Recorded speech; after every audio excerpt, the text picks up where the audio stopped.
Good afternoon. Once again, before I start, please remember to subscribe for all the required course content and more. But at this point, I know you will switch off when I start talking about that stuff, so let's just move on swiftly. I know that we haven't exactly been able to go to the beach lately, so I thought I'd bring a little bit of a beach to you. That's why this week we're covering Neptune's Shell from Terraria. Neptune's shell is exactly as the name suggests, a shell resembling that of a clam, which when equipped in a body of liquid, has the ability to transform the user into merfolk, granting them indefinite water breathing, as well as increased speed and agility while in the water. Once the user leaves the liquid, regardless if the shell is still equipped or not, they will revert into their regular form.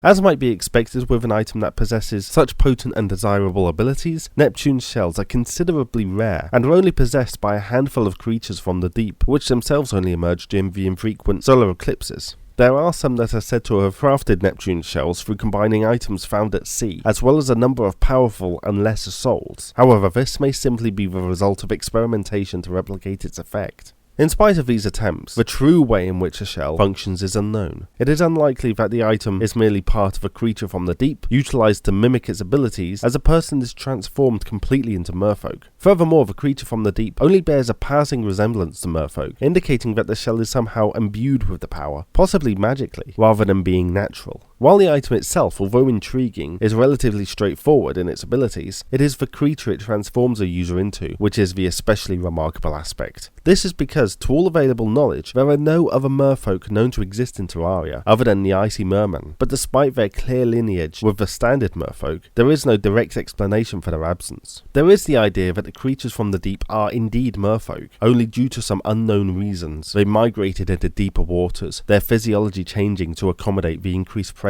and reduced oxygen. However, this would not explain how Neptune's shells came to be in the first place. Other ideas include that the shell was created by a land-dwelling society, so they may easily explore the depths of oceans and lakes. Only those exploring beneath Terraria's ice caps may have become trapped, causing their shell to freeze, and with it becoming permanently stuck as an icy version of the merfolk. This theory, however, neglects to consider how the shells came into the possession of the creatures from the deep. It must be noted that Neptune's shells are capable of being combined with the moon charm, forming the moon shell, which itself drives a physical transmogrification. The moon shell can then be combined further with the celestial stone, creating the celestial shell. Due to the apparent compatibility of all the items that go towards crafting the celestial shell, it is possible that they may all be related in some way or have a common origin, but this is a topic for a separate discussion.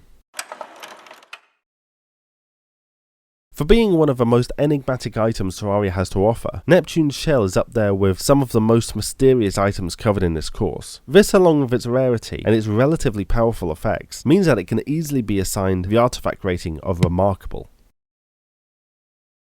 So the idea of being able to swim at running speed and not have the risk of drowning sounds cool and all, but I don't really think it's for me. I mean, being turned into some sort of fish creature is sort of a deal breaker, but hey, that's just me. Subscribe for more course content and consider becoming a patron for only $1 a month. I'm still working on developing a whole new course that will focus on notable individuals rather than items, but that will be for Patreon supporters only, I'm afraid. The faculty says I need to cover my own bills on that one. Anyway, have a great week and I'll see you next time.